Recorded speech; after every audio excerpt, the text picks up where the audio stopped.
السلام عليكم ورحمة الله وبركاته. وعليكم السلام.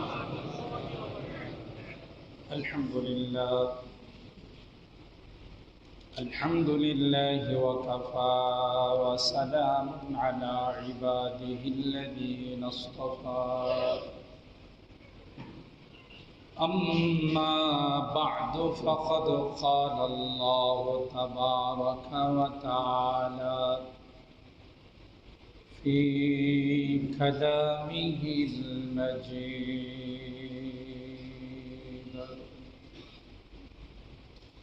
وفي فرقانه الحميد. أعوذ بالله من الشيطان الرجيم. بسم الله الرحمن الرحيم.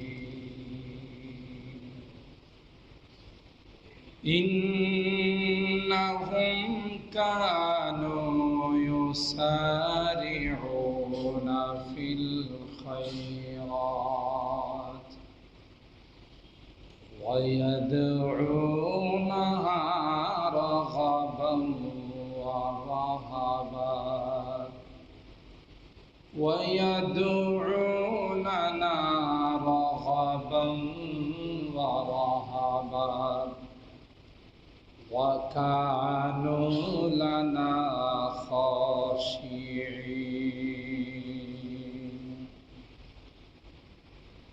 صدق الله العظيم وصدق رسوله النبي الكريم ونحن على ذلك لمن الشاهدين والشاكرين والحمد لله رب العالمين.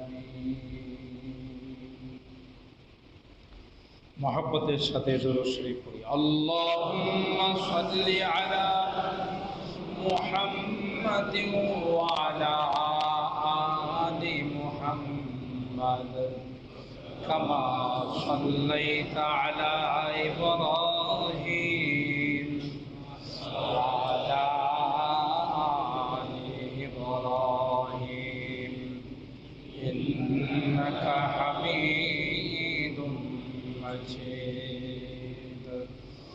اللهم بارك على محمد وعلى آل محمد كما باركت على إبراهيم وعلى آل إبراهيم إنك حميد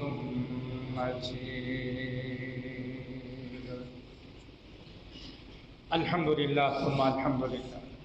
আল্লাহ পাকের দরবারে লাখো কোটি শুকরিয়া যে রব্বে কায়নাত আমাদেরকে পবিত্র সালাতুল জুমা আদায় করার জন্যে সময় মতো আল্লাহ পাকের ঘরে আসার বসার তৌফিক দান করেছেন। এই জন্যে অন্তরের অন্তঃস্থল থেকে কালিমাতুশ শুকর আদায় করে বলি আলহামদুলিল্লাহ। আজ এপ্রিল মাসের 3 তারিখ। পৃথিবীর ইতিহাসে পহেলা এপ্রিল নামে একটি দিবস আছে, এপ্রিল ফুল, ইংলিশে বলা হয় এপ্রিল ফুল। এপ্রিলের বোকা বানানো, বাংলা অর্থটা হলো এপ্রিলের বোকা বানানো। খ্রিস্টান জগতে এই দিবসটা অত্যন্ত প্রসিদ্ধ। তো আমরা এই দিবসটা নিয়ে আসলে মূলত এই দিবসে পৃথিবীর ইতিহাসে কি ঘটেছিল, খ্রিস্টানরাই বা এই দিবসটা কেন পালন করে, ইনশাআল্লাহ আগামী জুমাতে এই বিষয়ের উপরে আমরা আলোচনা শুনব।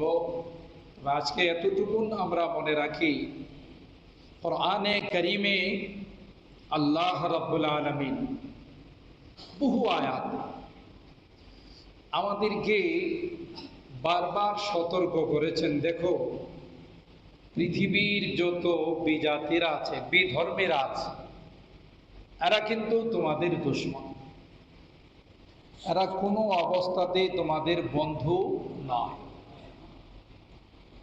আরবিতে বলা হয় আল কুফরু মিল্লাতুন ওয়াহিদা, সমস্ত কাফেররা এক।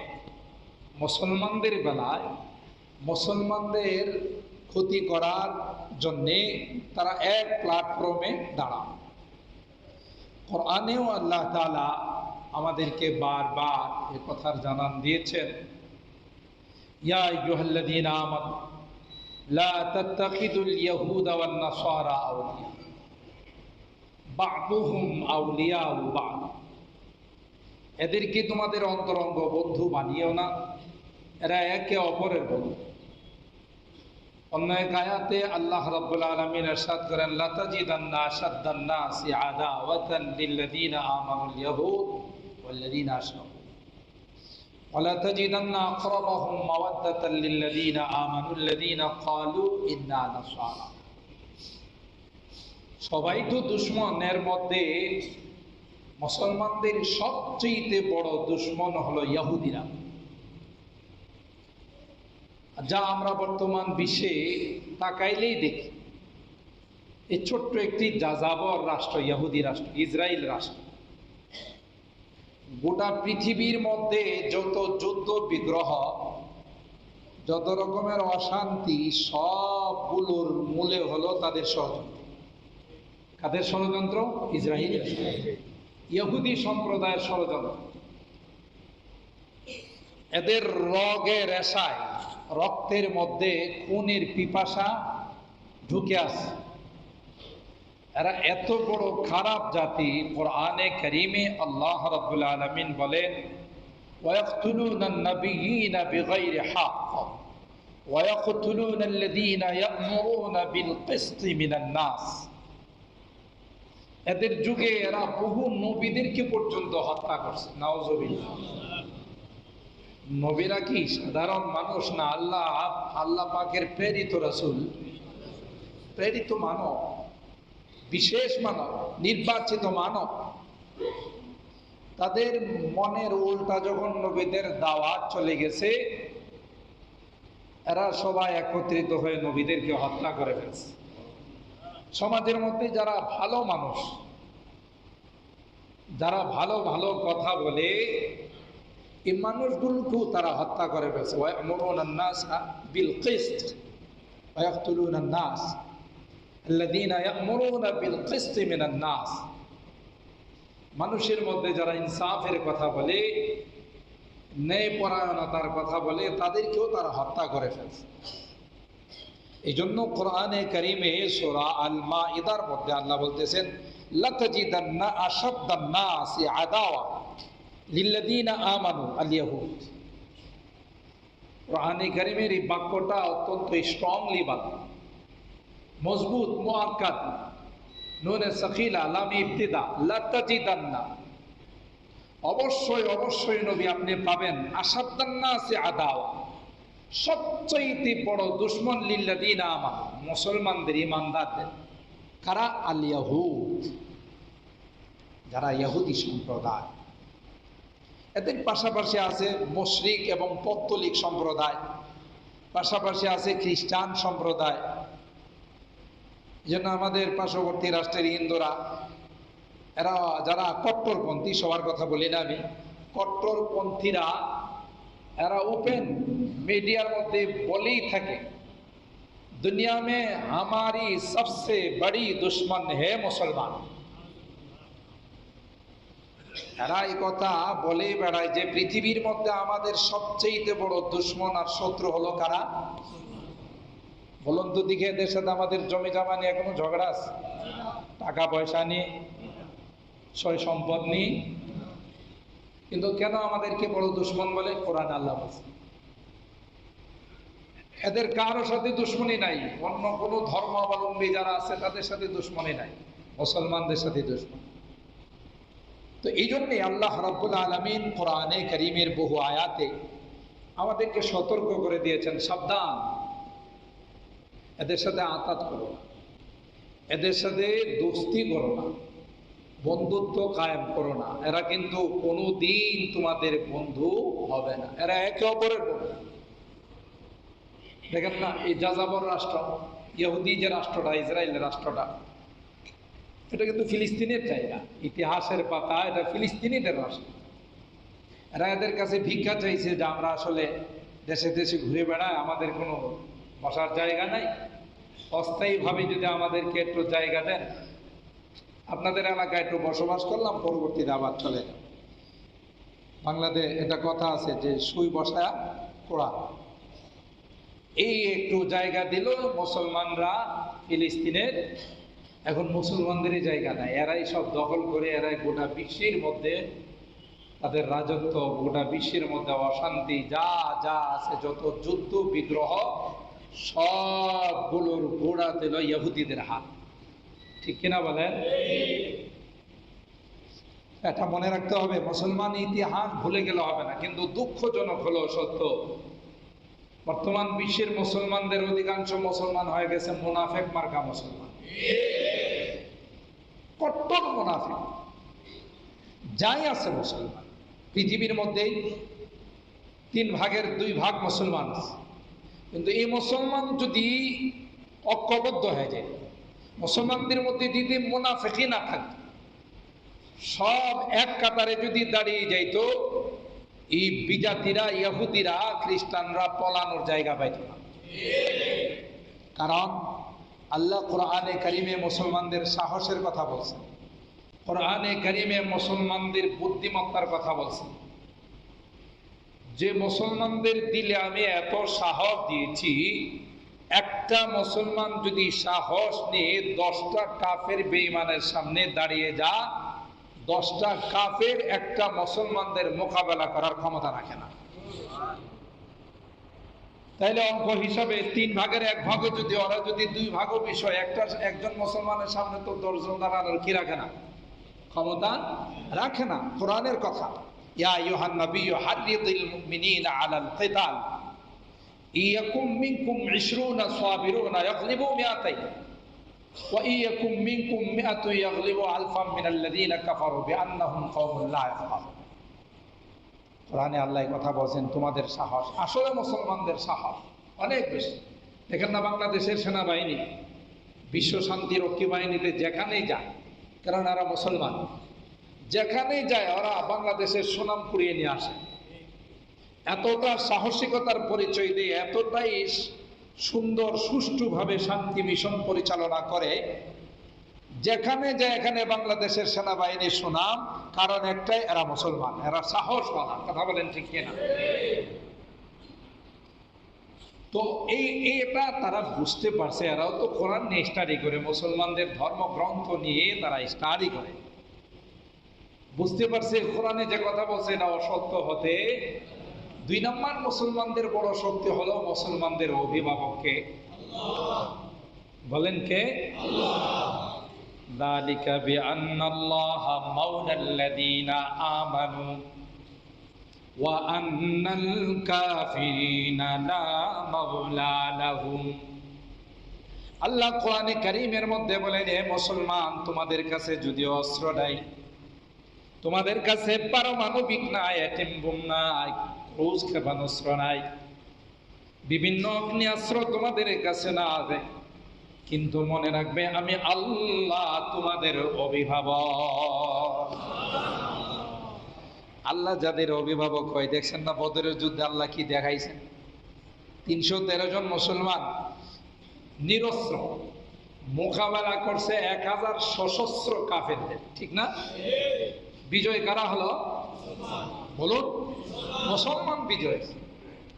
কাফেরদের বড় বড় লিডারদেরকে বিনা হিসাবে জাহান্নামে পৌঁছাই দিছে, ওখানেই সাইজ করে ফেলছে। কেন? অভিভাবককে সাহায্য নাযিল করছেন কে? তখন কি মুসলমানদের মধ্যে কোনো মুনাফিকি ছিল? ভিতরে একরকম, বাহিরে আরেক রকম ছিল। সেই আল্লাহ কি নাই? তাইলে এখন আমাদের উপরে সেই রকম সাহায্য কেন আসে না? আমাদের নিজেদের মধ্যে কুন্দল, আমাদের নিজেদের মধ্যে ইন্দুর ঢুকে গেছে। কথা বলেন ঠিক কিনা? মুনাফিকি ঢুকে গেছে। এই মুসলিম রাষ্ট্রগুলোকে বিভিন্নভাবে ক্যাপচার করে, কাবু করে, মুসলমানদের মধ্যে অনৈক্য সৃষ্টি করে রাখছে। ওয়াতাসিমু বিহাবলিল্লাহ জামিআ ওয়া লা তাফাররাকু। কোরআনে আল্লাহ বলেন, কোরআনে কারীমের রজ্জুকে যদি তোমরা মজবুত করে ধরে রাখো, পৃথিবীর এমন কোন শক্তি নাই যে তোমাদের মোকাবেলা করতে পারবে। সুবহানাল্লাহ। তো হচ্ছে আমাদের কারণে, এটাকে সহজ ভাষায় বলা যায়, জাতি ভাই সবচেয়ে বেশি কি করে ক্ষতি। আমি অনেক সময় বয়ানে বলি, এই যে বড় বড় বিশাল বিশাল বৃক্ষ গাছ কাটে কড়াত দিয়া, তাই না? কড়াতরা কিসের? লোহার। লোহার কড়াত দিয়ে দুইজনে দুই দিকে টান দেয়, গাছ কাটে। আচ্ছা, টান যে জিনিসের সাহায্যে দেয়, এটা কিসের? বলে না, কাঠের। হাতালগুলো কিসের? কাঠের। হাতাল যদি না থাকতো কাঠের, লোহা দেয়া যদি এই 1000 মানুষও গাছকে গুতাইতো, গাছের একটা খাল উঠাইতে পারত? তাইলে এই গাছ কাটার পিছনে সবচেয়ে বড় সহযোগিতা করতেছে গাছই। কাঠ কাটার পিছনে সবচেয়ে বড় সহযোগিতা করতেছে কাঠ। এটা হলো জাতি ভাই। জাতি ভাই কি দিয়ে যে পরিমাণ ক্ষতি করা যায়, বিন জাতি কি দিয়ে সে ক্ষতিটা করা যায় না। বাঁশ কাটে, দেখছেন না? বাঁশ কাটে, যার বাঁশের ঝাড় থেকে বাঁশ কাটে, যে কোড়ালটা দিয়ে কাটে ওইটা লোহা, কিন্তু তার হাতালটা কিসের? বাঁশের। এই কোড়াল দিয়ে যদি বাঁশের মধ্যে সারাদিন কেউ গোতায়, বাঁশের মধ্যে যে আল্লাহ প্লাস্টিক দিয়ে দিছে, তার চামড়াটা প্লাস্টিক না, সারাদিন গোতাইলে এই প্লাস্টিকটাই কাটতে পারতো না, বাঁশের ভিতরে যাওয়া তো দূরের কথা। আল্লাহ এরকম সিস্টেমের একটা কাভার দিয়ে দিছে, রাবার প্লাস্টিকের একটা কাভার দিয়ে দিছে, কিন্তু যখন হাতাল দিয়ে জুড়ে তার উপরে আঘাত করে তখন ওইটা কাটা যায়। তাহলে ওখানেও ক্ষতি করতেছে কে? জাতি ভাই। ঠিক কোরআনে কারীম যদি আপনারা স্টাডি করেন, দেখবেন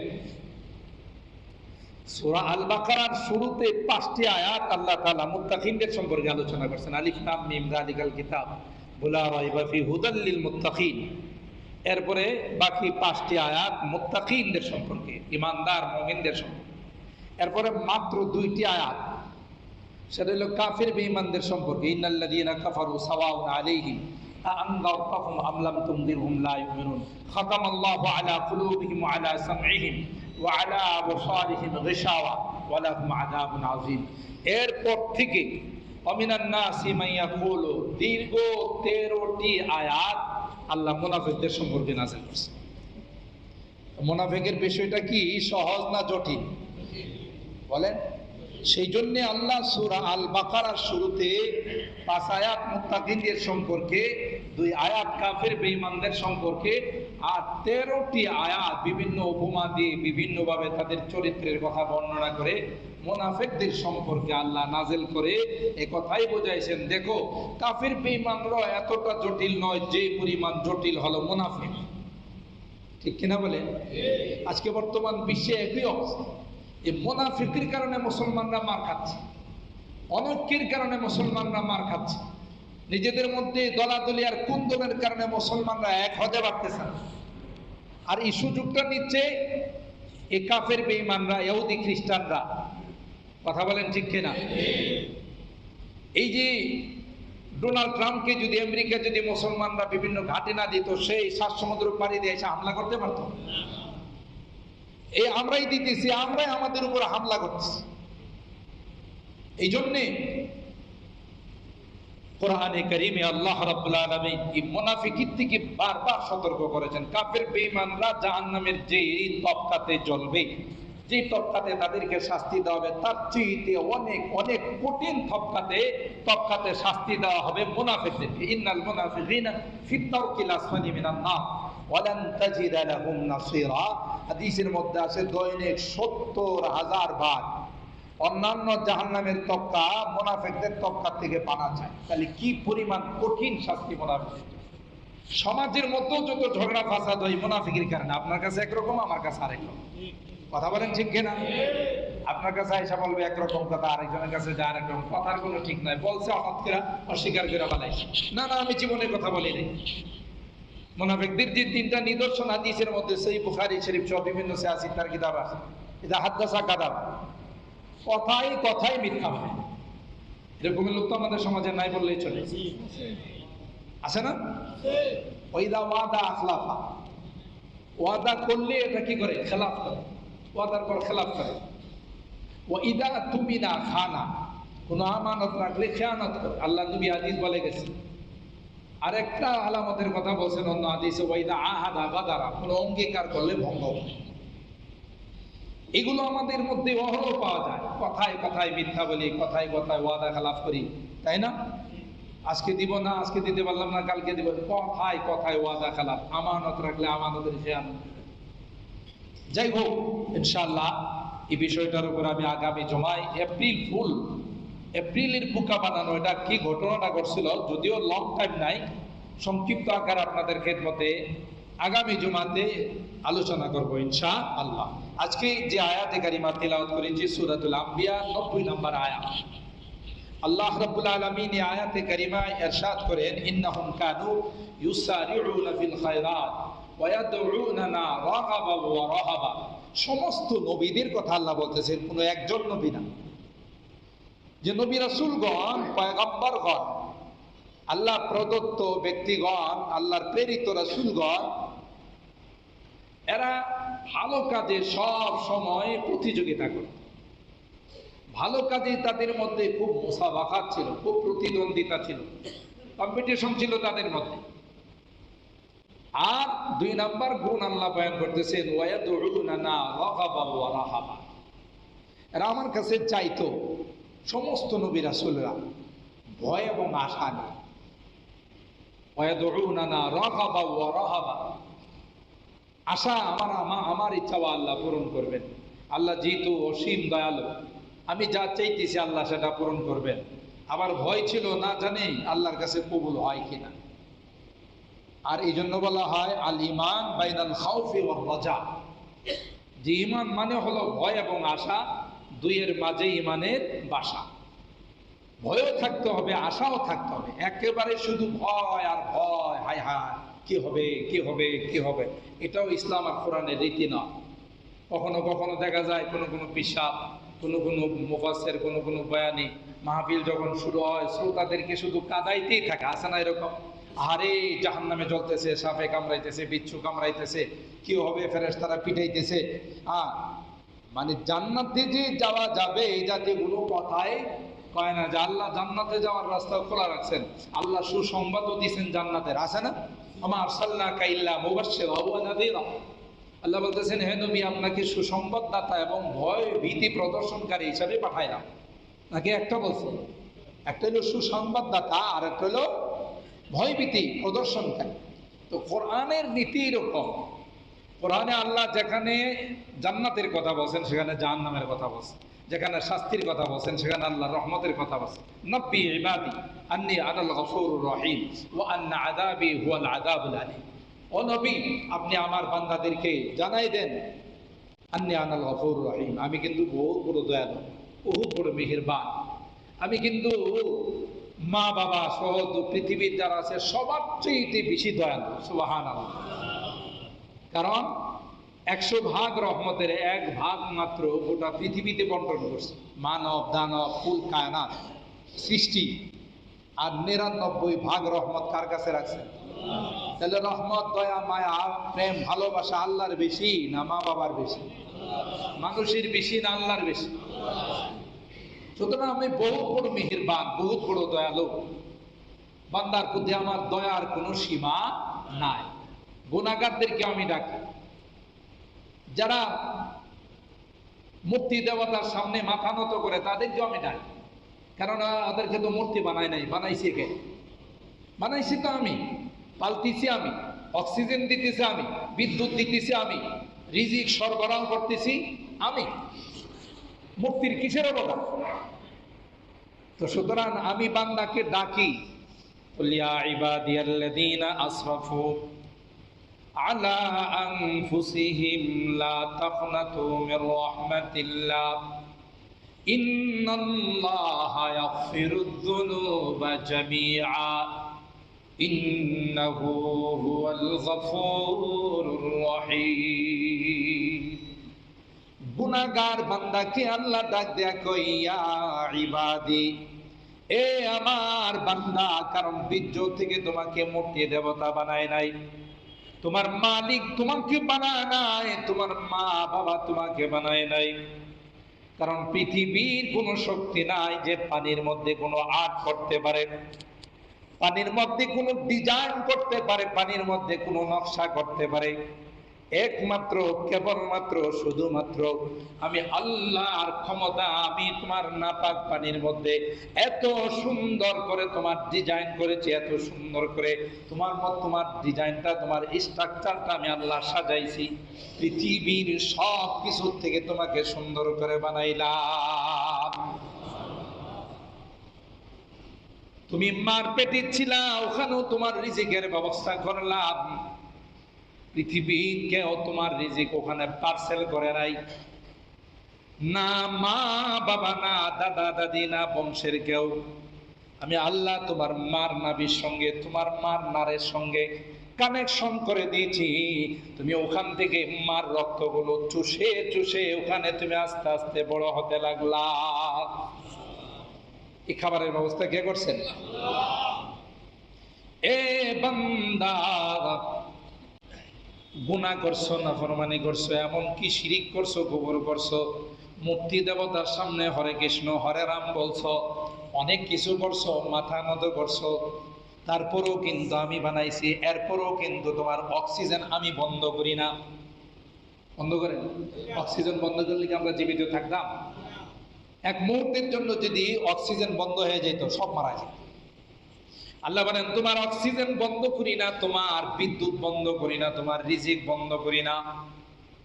আমি আশায় আছি রে, তুমি কখন তাওবা করবা, গুনাহ থেকে কখন তুমি ফেরত আসবা। তুমি যদি কাফের হয়ে থাকো, তুমি যদি বেঈমান হয়ে থাকো, তুমি যদি মুশরিক আর পত্তলিক হয়ে থাকো, তুমি যখন পড়ে নিবে লা ইলাহা ইল্লাল্লাহু মুহাম্মাদুর রাসূলুল্লাহ সাল্লাল্লাহু আলাইহি ওয়াসাল্লাম, এ বান্দা, তোমার জুবান দিয়ে কলমাটা উচ্চারণ হতে দেরি হয়, আমি আল্লাহ গোটা জীবনের সমস্ত গুনাহগুলো মাফ করতে দেরি হয় না।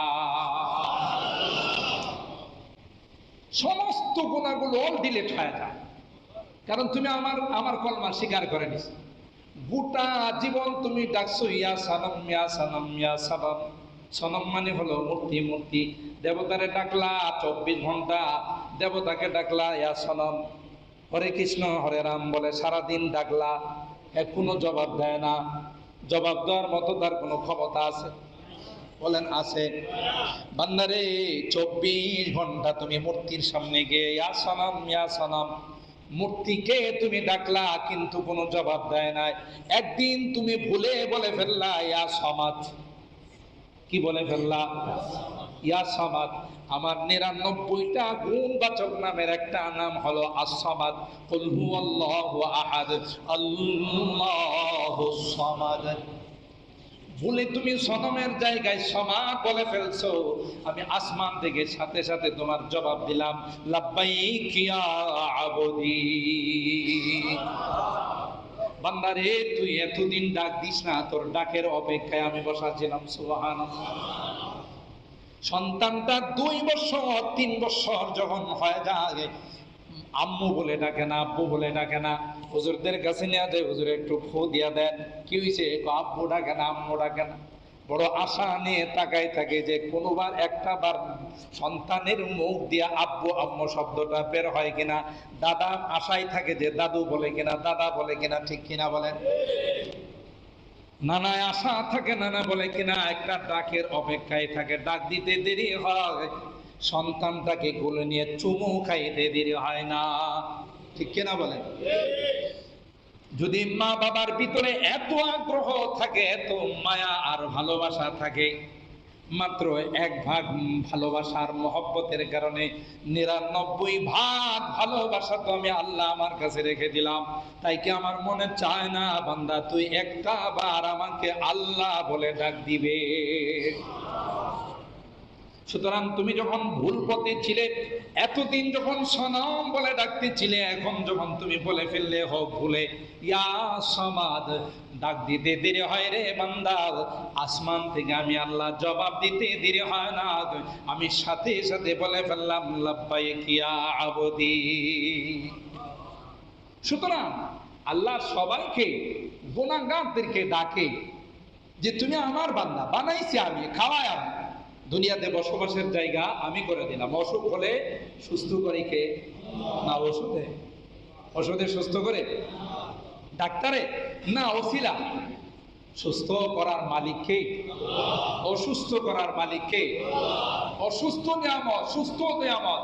অসুস্থতা যদি ধৈর্যের সাথে, সবরের সাথে কাটানো যায়, এই অসুস্থতার মাধ্যমে আল্লাহ আপনার গুনাহগুলো মাফ করে দেন। সুবহানাল্লাহ। মুসলমানদের, ইমানদারদের কোনো কিছুই বেকার না, সবগুলোই কাজে। তো আল্লাহ গুনাহগারদেরকে ডাকে, কুল ইয়া ইবাদিয়াল্লাযীনা আসরাফু আলা আনফুসিহিম লা তাকনাতু মির রাহমাতিল্লাহ ইন্নাল্লাহা ইয়াগফিরুয যুনুবা জামিআ ইন্নাহু হুয়াল গফুরুর রহিম। হে আমার বান্দা, নফসের উপরে জুলুম করছো, গুনাহ করছো, সারাটা জীবন গুনাহ করছো, এরপর আমার দরবার থেকে নিরাশ হওয়ার কারণ নাই। একটা বাত যদি খালেজ ভাবে তুমি তাওবা করতে পারো, চোখের 2 ফোঁটা পানি যদি ফেলতে পারো, সাথে সাথে আমার রহমতের কুলে তোমাকে উঠায়, জীবনের গুনাহগুলো মাফ করে দিই। মাফ করে আমি ক্ষান্ত হয় না, ওই গুনার জায়গাটা নেকের দ্বারা পরিবর্তন। আর তুমি যখন হাত উঠায় আমার কাছে কাঁদো, হাত উঠায় যখন তুমি আমার কাছে তাওবা করো, আমার নূরের ফেরেশতাদেরকে ডাইকে আমি বলি, দেখো ইয়া মালাইকা কদ ইস্তাহিয়াইতু মিন আবদি ওয়া লাইসা লাহু গায়র। ফেরেশতারা দেখো আমারই বান্দা আমার কাছে তাওবা করতেছে, মাপ চাইতেছে, আমার রহমতের দরিয়ার মধ্যে চুষ চলে আসে, আমি মাপ না করলে আমার কাছে লজ্জা লাগে। সুবহানাল্লাহ। তোমরা সাক্ষী থাকো, আমি তার জীবনের গুনাহগুলো মাফ করে দেব। এই জন্যে আল্লাহ রাব্বুল আলামিন বলেন যে যত নবী রাসূলরা ছিলেন, তাদের বৈশিষ্ট্য ছিল যখনই কোনো নেক কাজের সুযোগ চলে আসতো, প্রতিযোগিতা শুরু হয়ে যেত। সুবহানাল্লাহ। সকল নবীদের নবী, সকল নবীদের ইমাম, ইমামুল আম্বিয়া ওয়াল মুরসালিন, সাইয়্যিদুল কাউনাইন ওয়াস সাকালাইন, আমাদের নবী, আপনাদের নবী, রহমতে আলম, বিশ্ব নবী, রহমাতুল লিল আলামিন, হযরত মুহাম্মদুর রাসূলুল্লাহ সাল্লাল্লাহু আলাইহি ওয়াসাল্লাম। তার কি ঘটনা বুখারী শরীফের হাদিসের মধ্যে আছে, তিনি গোটা রাত আল্লাহর দরবারে দাঁড়িয়ে থাকতেন, নামাজে দাঁড়িয়ে থাকতেন। সুবহানাল্লাহ। পাও মোবারক ফুলে যেত, কাত্তাওয়ার রহমাত কাদামা, 2টা পা মোবারক ফুলে যেত। কতক্ষণ দাঁড়াইলে পাও ফুলে যায়? লং টাইম দাঁড়ায় আল্লাহর ইবাদত বন্দি করে। সাহাবায়ে কেরাম বলতেন, ইয়া রাসূলুল্লাহ কদ গফারাল্লাহু লাক মা তাকাদ্দামা মিন যামবিকা ওয়া মা তাআখার। কোরআনে কারীমের মধ্যে আল্লাহ না আপনার আগের পিছনে সকল গুনাহ মাফ করে দিয়েছেন। সুবহানাল্লাহ। তা আপনি কি জন্য এত কষ্ট করেন? গোটা রাত আল্লাহর দরবারে দাঁড়ায় থাকেন আর পাও মোবারক ফুলে যায়। আরে সরকারে দো আলম নবী কি জবাব দিয়ে দেখেন। সুবহানাল্লাহ। যাকে আল্লাহ হাবিবুল্লাহ বানাইছেন, নিজের বন্ধু বানাইছেন, তার আগের পিছনের সব গুনাহ অগ্রিম আল্লাহ মাফ করে দিয়েছেন। সুবহানাল্লাহ। নবীদের দ্বারা তো গুনাহ হতেই পারে না।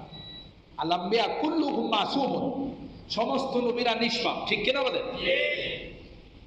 তারপর আল্লাহ বলতেছেন যে যা যদি সামান্য ত্রুটি বিচ্যুতি হয়েও থাকে, এটিও মাফ।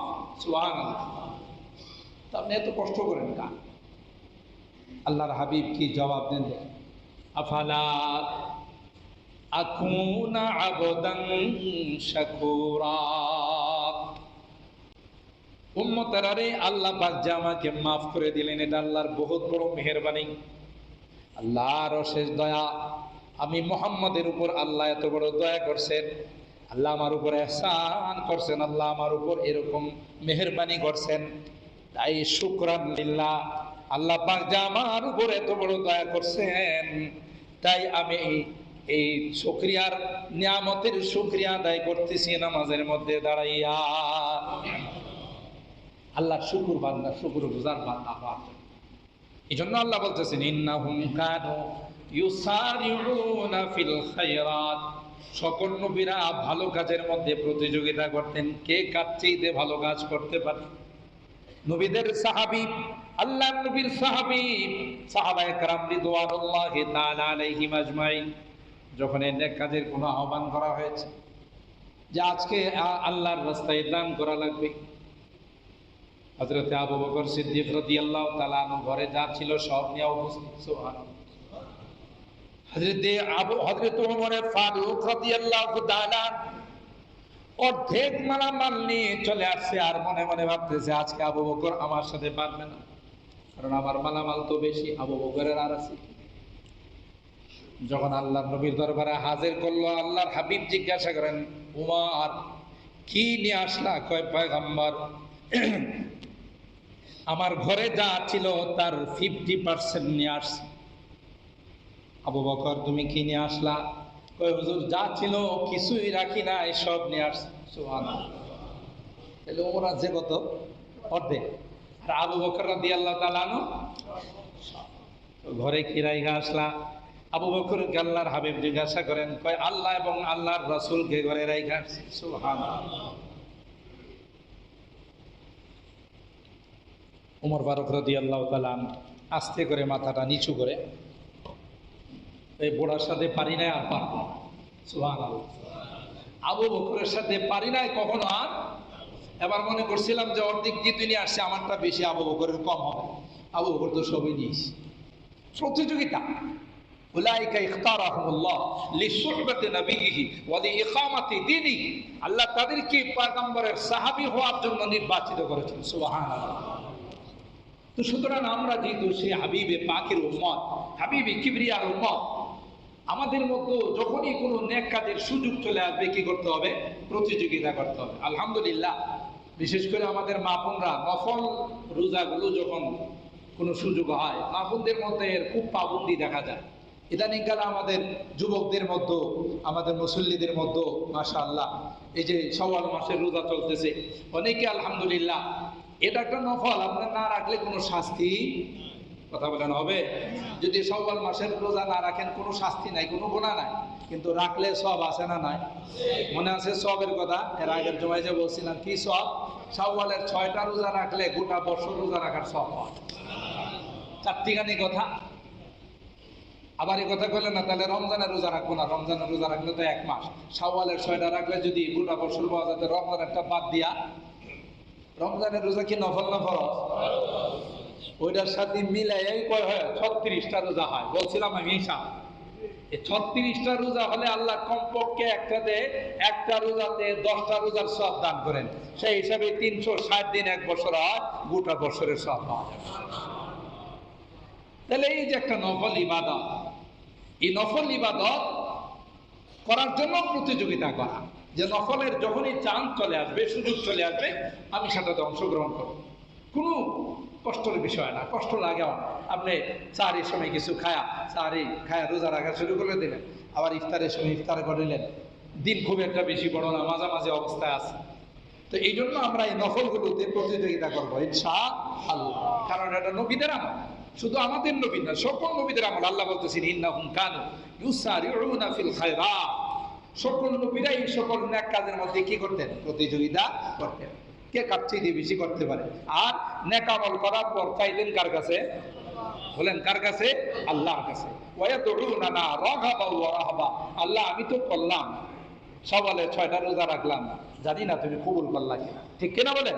তুমি যদি কবুল করে নাও তাইলে তো আমি 1 বছরের সব পাই যাবো, আর কবুল না করলে তো শেষ। এই জন্য মালিকের কাছে আশা, ভয় এবং আশা ও ভয়টা নিয়ে দোয়া করা, এটার নাম হলো ঈমান। যে ভয়ও থাকতে হবে, আশাও থাকতে হবে। আল্লাহ রাব্বুল আলামিন আমাদেরকে এই নফল ইবাদতগুলো করার, আর যখন এরকম নফল ইবাদতের চান্স আর সুযোগ চলে আসবে, সেগুলোতে প্রতিযোগিতা করার তৌফিক দান করুন। আমিন। ওয়া আখিরু দাওয়ানা আনিল হামদুলিল্লাহি রাব্বিল আলামিন।